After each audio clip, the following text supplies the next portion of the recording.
Hey everybody, how's it going? It's Matt and it is Wild Wild Wednesday already. Happy hump day everybody. I hope each and every one of you are having a great day thus far. Mine's been okay so far, no complaints. Another day, another dollar, you know how that goes.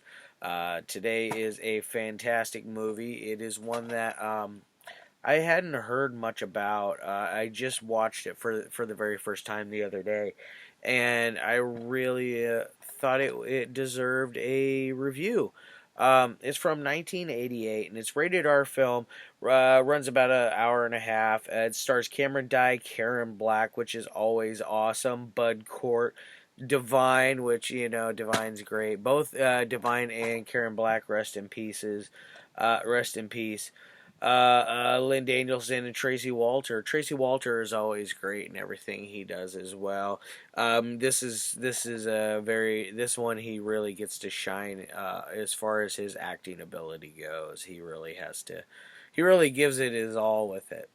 This is probably the first and only time I've ever seen him in this kind of role, and it was a breath of fresh air where he didn't play like just a weird guy, because he what I best know him from is Repo Man, and he plays a kind of like a derelict, kind of, I wouldn't say a mechanic, a derelict type mechanic in a repo yard. Like he's just he usually plays roles like that. So to see him in something different like this was really really nice. It was a breath of fresh air. And like I said, this is from 1988, and that is Out of the Dark. Which, by the way, this release is so generic looking, in my opinion. This is a legit release. This is not a bootleg. It is, I believe, a BDR. Let me double check for you. Yes, this is a BDR burn on demand. Other than that, it is a legit pressing. Here we go. Let's get a little closer here. As far as special features go, there is zero special features on it. As a matter of fact, this doesn't even have a menu screen. That's how generic this is. One of the few, not the first, one of the few that I've run into that are that way. So at least there isn't even a chapter index selection area, or there isn't a trailer, there isn't a commentary, there's nothing except for the movie. And this is released by both Sony and Cinetel, so it's not like this is a bottom of the barrel company that doesn't really release much. I mean, come on, Sony. We know Sony, Cinetel. They release a lot of stuff. I mean, they're a studio, but they work well within the parameters of Sony. So what's this one about? So basically, you got this guy in this killer clown or in this clown mask, and he's a very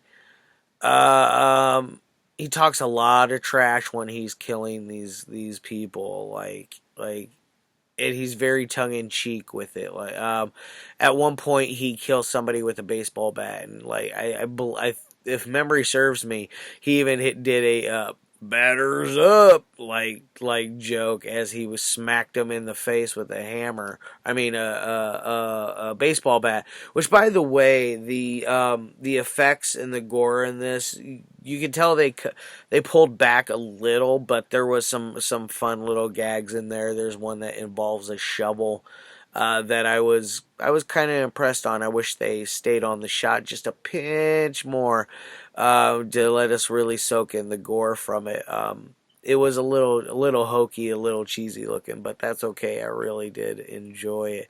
All in all, this movie is very, very bizarre. I don't know, it feels like it wants to be one thing, a horror film, but it's also a thriller, and it also feels like one of those late night sex movies that play on like Cinemax or Showtime or HBO, one of those ones.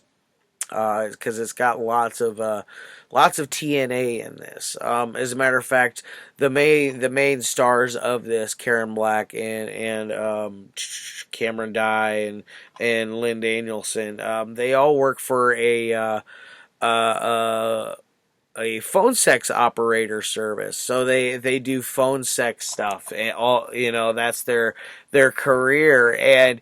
And so they is it the killer, one of the, which, by the way, the killer is going around killing all of the girls that work for this phone service company, which is run by Karen Black, which, oh, she's awesome in this. She's awesome in everything. I mean, it's Karen Black. I mean, what can you say bad about her?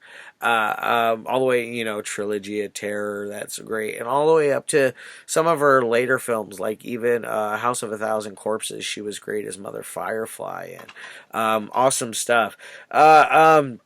So these girls at a phone sex line are getting picked off one by one, and all the while there's this couple, a male and female couple, that are on the run from Tracy Walter, and Divine, who actually does not play a drag queen in this, actually plays a guy in this, which it was kind of strange to see Divine not in full attire of drag attire. He played oh shoot, I forget the name of the character but it's a very corny name. He even I forgot Tab Hunter's in here. Even Paul Bartel even pops in at one point, which was nice. Who else? Lanny Kazane. Bud Cort was from Harold and Maude, by the way. Karen Black, yeah. Five Easy Pieces, Trilogy of Terror. Awesome stuff there. So I'm going to leave it at that with as far as things that happen in the movie, other than it's about a couple on the run. The guy is the cliche suspect in all these murders, because he happens to know all of them, and he's a photographer, by the way, and he was doing layout shots for all of these girls for their portfolios and things like that, for their careers, for the phone sex operator or whatever else that they're using it for. Maybe they're rocking the call girl stuff, or escort. I don't know, whatever you want to call it.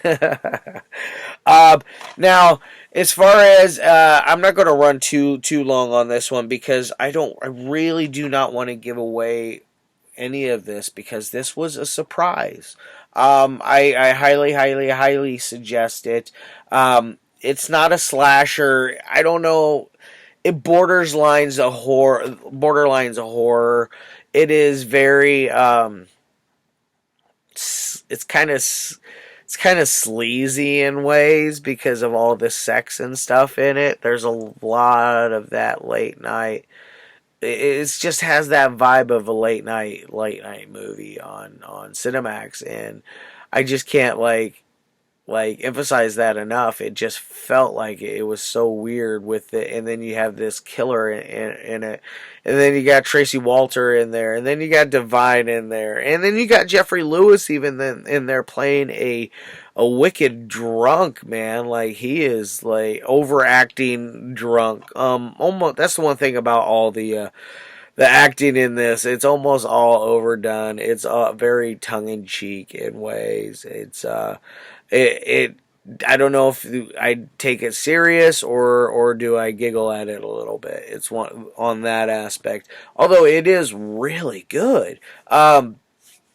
Now, as far as technical side of the technical side of a rating, I'm going to give it a 3. It's middle of the road. Nothing that's going to blow your socks off. It's very, very standard.